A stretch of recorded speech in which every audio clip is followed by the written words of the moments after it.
Olá, meus amigos. Esse aqui é o estúdio A da SP Mais FM, a edição local. Olha, tem uma bateria aqui, né? É o estúdio onde eu faço a locução de rádio e também onde eu dou aula de bateria. É um lugar pequenininho, mas é o local ideal quando eu estou afim de ouvir música alto, em alto volume, quando eu estou afim de tocar um pouco de bateria, né? Então eu toco aqui. Tem uma TV bem retrô aqui, ó. Uma Toshiba, minha antiga TV, que eu tive que substituir pela TV de LED, porque a tecnologia da TV por assinatura não estava batendo com a TV analógica. Até o videocassete que ainda é usado, aqui é tudo muito retrô, né? Apenas a bateria que é moderna, que é uma RMV Compact, que o bumbo é de 18 polegadas, ela é bem pequenininha. Não parece porque eu coloquei esse monte de pratos aqui. É aqui que eu dou aula de bateria, aqui eu tento sobreviver, né? Eu também trabalho numa escola ali no Santa Angelina. Então, quando tem dias que eu dou aula lá e tem dias que eu dou aulas aqui em casa mesmo. Inclusive, eu estou aqui aproveitando o intervalo de um aluno. Bom, a SP Mais às vezes está no ar. É uma rádio que às vezes é uma rádio que eu não preciso ficar no ar operando, mudando de música. Você enche o cartão de memória com músicas antigas, com comerciais antigos, até programas antigos, como programas do finado mestre Luiz Carlos Alborguete, Cadeia Sem Censura, narrações, histórias do Gil Gomes, né? Que o Gil Gomes hoje, tadinho, por causa da idade, ele está com mal de Parkinson, ele não tem mais condições de fazer o programa dele, fazer as narrações dele, mas nós temos aqui as gravações dos programas do Gil Gomes. Então a SP Mais é uma rádio que ela surpreende todos os dias, porque você nunca sabe o que vem depois. Você nunca sabe qual é a próxima música que virá, ou se depois de umas 3, 4 músicas vem o Gil Gomes contando uma história, vem tem até o Silvio Santos, quando estava na Excelsior, apresentando a sua programação, com debates polêmicos. Tem o programa Balancê com a apresentação de Osmar Santos, que o Osmar Santos, quem conhece, ele sofreu um grave acidente e ficou impossibilitado de voltar a trabalhar no rádio normalmente. Então temos aqui programas antigos, é uma rádio que toca o passado das outras rádios e até mesmo os comerciais aqui são os comerciais antigos de empresas que muitas vezes nem existem mais, como Mapping, VASP, ah, Banco Bamerindos, né, Banco Econômico, Banco Nacional. Tem muitas empresas, propaganda do Gordini, narrada pelo Roberto Carlos em 1969. Então, assim, é uma rádio que tudo nela é retrô, tudo nela é do passado. E aqui no estúdio não é diferente, né? Aqui no estúdio não é diferente. Eu ainda estou concluindo aqui o isolamento do estúdio. Tá me faltando dinheiro aqui para acabar de. Essa aqui é uma anteporta, porque aqui é a porta do banheiro. Então é uma anteporta, porque a porta do banheiro é sanfonada. Então eu precisei fazer uma porta de isopor e colar EVA e essa espuma em formato de caixa de ovo. O isolamento aqui são caixas de ovos mesmo, que um dia passou um cara aqui que trabalha numa distribuidora, quando eu estava construindo esse estúdio, o cara vendia ovos e aí eu comprei, liguei lá pro patrão dele e ele me vendeu 400 caixas de ovos por, por R$ 20, isso há uns quase 10 anos atrás. As da parede aqui foram substituídas porque eu tive um probleminha de cupim. Esse ventilador, ele também é bem retrô. Esse é um ventilador, acho que ventilador, foi o primeiro ventilador que meu pai comprou pra gente não morrer de calor aqui em casa. Então, até hoje tem muita coisa aqui que o meu pai fez, a gente preserva, né? E a gente dá um jeitinho, porque meu pai, ele era ferroviário, ele trabalhava na antiga estrada de ferro Araraquara, E ele trabalhava na oficina, no Complexo Rotunda, aqui em Araraquara. Ele foi auxiliar mecânico, que chamava artífice truqueiro, que era a forma que chamavam os mecânicos. Hoje deve se chamar mecânico mesmo. Era artífice truqueiro e depois passou a se chamar mecânico 3 ou terceiro mecânico, coisa assim. E eu tenho aqui que me segurar para não para falar do meu pai, porque eu tinha eu tive pai por 5 anos apenas, depois ele faleceu. Eu lembro quando eu tinha 5 anos e o eu lembro do meu pai já em coma, né, na cama do hospital, lá, insuficiência renal, e tinha uns problemas de saúde muito sérios.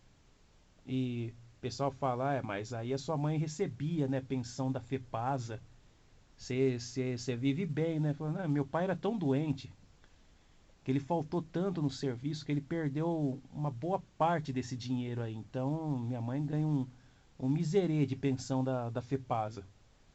Né? Então, não é bem assim também. Então, eu queria mostrar aqui um pouquinho mais, né, da minha vida, né? Porque tem muita gente que me olha por cima e acha que sabe tudo, né? Olha na minha cara e acha que sabe tudo da minha vida. Então, estou contando aqui um pouquinho da história aqui da minha vida. Hum, não devia, né? Mas tudo bem. Eu também. Antes que falem que eu tô querendo sensibilizar você contando a história do meu pai para ver se você doa algum dinheirinho, não é isso, porque para te sensibilizar eu apelaria muito mais e pediria muito mais dinheiro. Mas já que eu estou pedindo a sua ajuda, é necessário que eu conte mais a meu respeito, a respeito da minha família. Então, o meu pai que trabalhou na FEPASA, então, por 5 anos da minha vida, eu me lembro muito bem que meu pai tinha uma lambreta azul e eu ia na frente, no meio, lá entre os braços do meu pai. Hoje não poderia, né, uma criança andar desse jeito, uma lambreta. Ah, Minha mãe ia atrás, nem se usava capacete ainda. Era uma lambreta antiga. E meu pai, às vezes, ele costumava me levar na estação aqui de Araraquara para ver os trens fazer manobras. Então, o pouco tempo que eu lembro do meu pai é que ele fazia isso comigo. Então, meu pai já tinha se aposentado da antiga EFA. Quando ele se aposentou já era FEPASA, a antiga Estrada de Ferro Araraquara.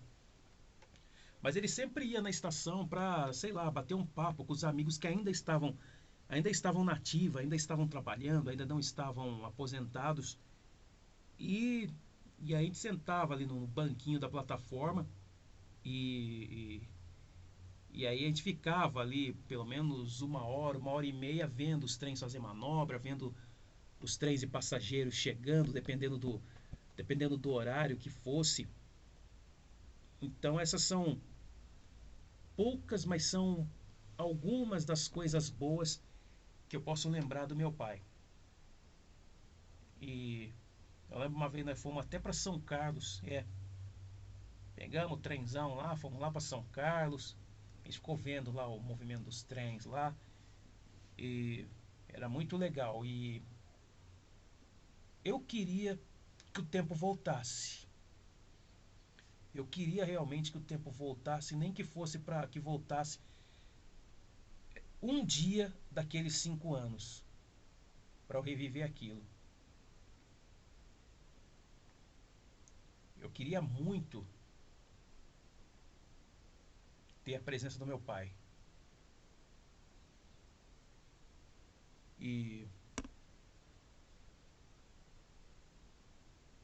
é, eu queria muito ter a presença do meu pai, como todo filho quer ter a presença do pai. Porque é nele que a gente se espelha porque a gente vai ser na vida, né? A gente, o pai da gente é sempre o nosso herói e, e a gente sempre quando vê fala, olha, aquele ali é o meu pai. E E você admira tanto porque um é herói do outro. Você quer ser como ele quando você crescer. E eu sinto falta disso.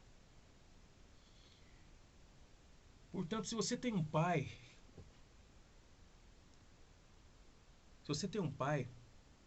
chega junto dele, dá um abraço nele, fala: "Eu te amo".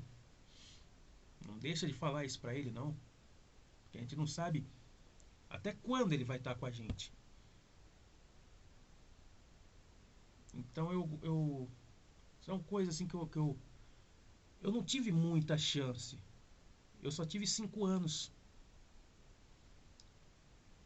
Mas você que tem aí mais, tem pai por muito mais tempo aí, você que muitas vezes briga sem motivo com seu pai, saiba que ele não vai viver para sempre.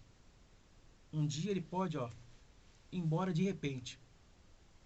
E aí você vai se arrepender tanto de não ter dito coisas legais para ele.